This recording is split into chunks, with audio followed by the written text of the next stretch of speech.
My salary went from $70,000 working in asset management to almost $200,000 working in private equity at the age of 24. So did working in PE change my life?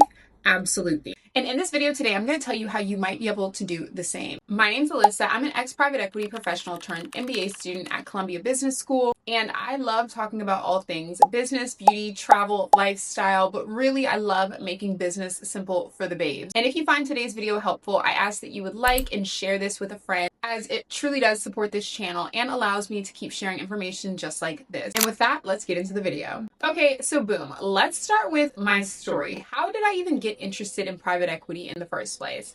So what most people probably don't know about me is I actually really had never heard of private equity before I started pursuing a career path in private equity.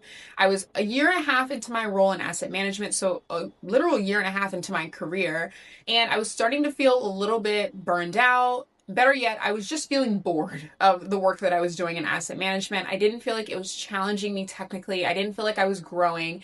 And so I was having conversations with people at my bank about what might be a good next move for me, but nobody really seemed to have clear answers. So one day I get a random message from one of my close friends who basically was like, hey, I think you should talk to this guy. I think you should connect with him because he's a Morehouse alum, you're a Spelman alum, and I think the two of you would have a lot to talk about. So I get on the call with the managing director. We're just hitting it off. He went to Morehouse, as I stated. He's maybe 10 or 20 years my senior in terms of graduation. So we were just comparing our experiences. Being in the AUC is what we call it.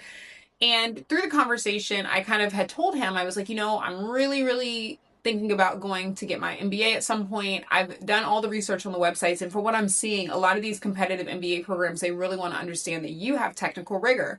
I don't feel like the work that I'm currently doing is giving me that. Do you have any thoughts? And then in that conversation, he literally said to me, have you ever thought about a career path in private equity? And I was kind of like, who's private equity? What is that? And so he literally explains it to me, and I'm kind of like, okay, well, I'm in asset management. How do I make this jump? And he was very transparent in letting me know, you do have what's considered an untraditional background, but if you're willing to, I would be happy to commit the next few months working with you to make sure that you get up to speed so that you feel competitive going into the interview process.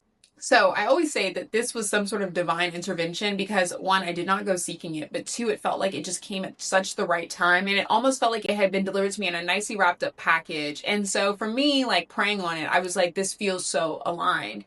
So that is kind of the background in terms of what sparked my interest in private equity in the first place. But now that we understand how I even got interested in private equity, let's talk about now how that initial conversation eventually developed into a full-blown mentorship and ultimately an 8-month-long training program. So from that initial conversation, once I confirmed my interest, we were firing off on all cylinders. So effectively what this guy did, and I'm going to call him Jim for the sake of the conversation. So effectively what Jim did was he set up an 8-month-long training program that literally would get me from point A to point Z. And so I'm going to break down each step of the process that I think are integral to somebody who is also looking to replicate this process.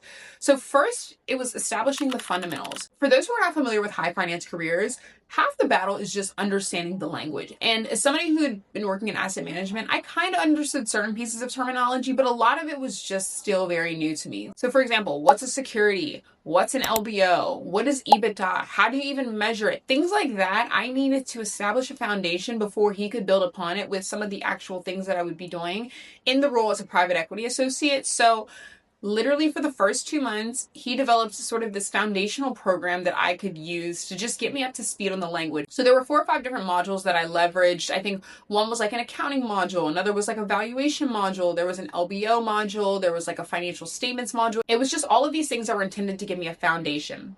And I think also the reason why he did this was to test my level of commitment. So before, once again, he even invested his own time, effectively I had to spend about a month and a half by myself doing these modules that were self-paced. And when I tell you I was off to the races, as soon as he granted me permission to be able to access these modules, I took off. So after I completed the modules, we then moved on to the second part of the program, if you will. And effectively for like the next 2 to 3 months, we would spend doing financial modeling. So literally started with like opening an Excel spreadsheet and being like, do you understand what a VLOOKUP is? And I did understand at that point. So it was not like that rudimentary, but the point was we were starting from literal ground zero. So it was like entering revenue, understanding COGS, and then ultimately understanding how to get to gross profit. that level of granularity was so important for me to just make sure I understood. Before we get to the LBO, you got to understand the financial statements first, right? So we would spend maybe like a week on just putting together the financial statements, then a week like building the intricacies that connected the financial statements. And so that ultimately built me up to the LBO model. And I would say once again, that took me about 2 to 3 more months to conquer. But once we finished that, we had about 2 to 3 more months of me actually polishing my resume, my story, making sure I was tight on interviews. So now we're at part 3 of this program. Okay, so for part 3 of the program, this is where his own experience really became invaluable to me, because I would argue that the modules and stuff, you can find that online. The financial modeling, you can maybe struggle through it. It's definitely helpful to have somebody, but you could struggle through it if you're really committed. But where my mentor really made the difference is by using his personal experience as well as leveraging his personal network. So when it comes to interviewing for private equity, I would say there are 3 main things that you want to focus on / tackle. So first you have your resume, which I would say is the table stakes, right? You're not getting to the interview if your resume is not put together. Second, we then have the interview process itself, which is definitely the place where a lot of people tend to fall short. But then if you're lucky enough to make it past the interview phase, what most people may not know about is the case study part of most private equity interviews.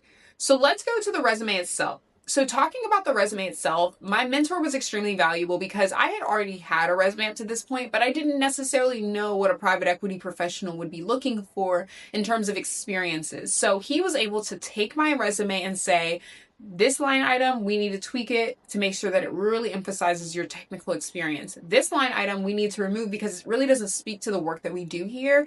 And that sort of like nitpicking was so valuable. From there, he then had me send it to 3 or 4 of his colleagues who also then were able to edit it, give me feedback, tell me their point of view. So by the time I'd gone through this entire process, I felt good that my resume was going to clear any sort of initial screening test. From there, we move on to the interview process itself.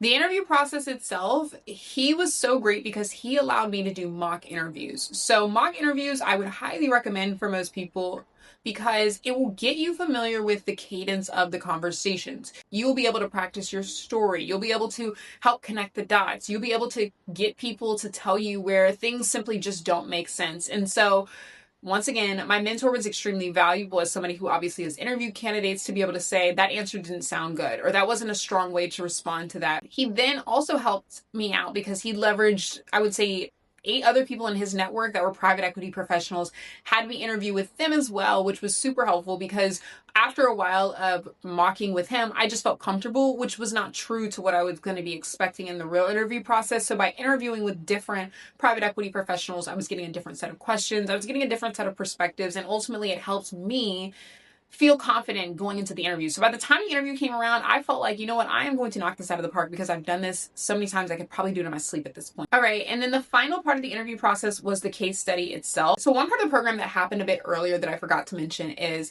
when we were working on the elements of the financial modeling and getting really good on that skill, we were also simultaneously doing deal diligence. So every week, at the beginning of the week, my mentor would send me a deal, redacted information. Essentially, he would then ask me to go in and analyze it as if I was an investment associate. So I would pull out all the things that would be considered highlights about a deal, and then I would also pull out everything that's considered diligence about a deal.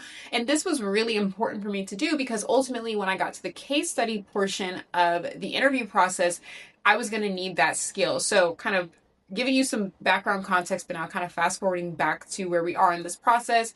When it comes to the case study, there are 2 components to it. There's going to be a deal analysis component of it, and then there's going to be an actual modeling point of it. When it comes to the deal analysis, you're going to need somebody else who has the industry experience, which is why I really advise working with a mentor or a coach. Effectively, what you're going to need is somebody who's going to be able to say, hey, you looked at the sim, you pulled out these information pieces, these are all great, but you forgot this huge red flag about this company, or you forgot to mention this really important part in terms of what makes this a strong investment opportunity.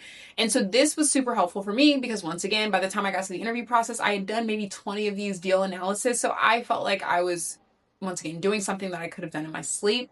The financial modeling component of the case study is also really important. And so essentially what this is you've been working on financial modeling up to this point. In addition to the deal that you're analyzing, they're going to ask you to put together a financial modeling, which is usually going to be some version of a full-on LBO. And they will maybe give you some initial guidance about, how much we might be willing to purchase this for, or at what multiple we'd be willing to leverage this.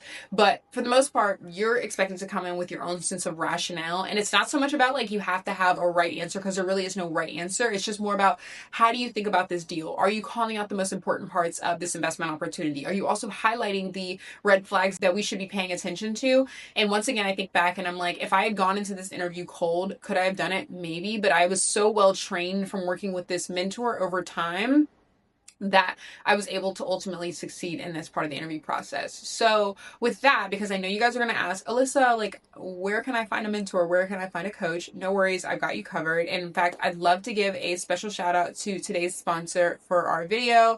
It is Leland. Leland is a platform that I cannot recommend to you guys enough. Leland is a great platform for anybody looking to invest in a coach. You can find coaches that specialize in getting people into MBA schools. You can find coaches that specialize in getting people into specific industries.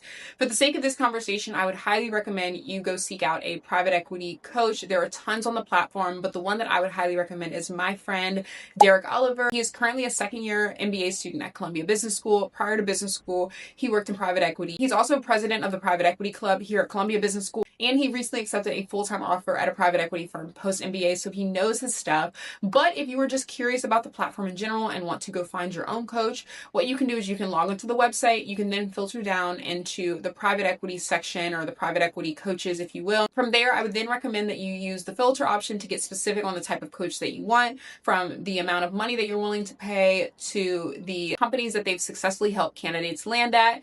Literally, you can customize the experience in a way that makes sense for you. From there, I would then recommend that you take them up on the offer for a free intro call. I will never be in the camp of paying for things that are not worth your money. So use the intro call as a way to gauge if that coach is a good fit for you. I think a good fit is not about necessarily competency as much as it is about personality, styles, and traits. So give it a try. Let me know what you guys think. Hopefully this is helpful for you guys. But with that, let's get back to the video. Now, rounding out, at this point, I had finished the program 8 months in, and all that was left to do was the interview process itself. And I was so grateful for all the time that I'd spent with the mentor, because the interview process truly replicated everything that we had been practicing up to this point. So I felt great. I remember I did an initial screening call with the hiring manager, who also worked at the PE firm at the time on the investment team.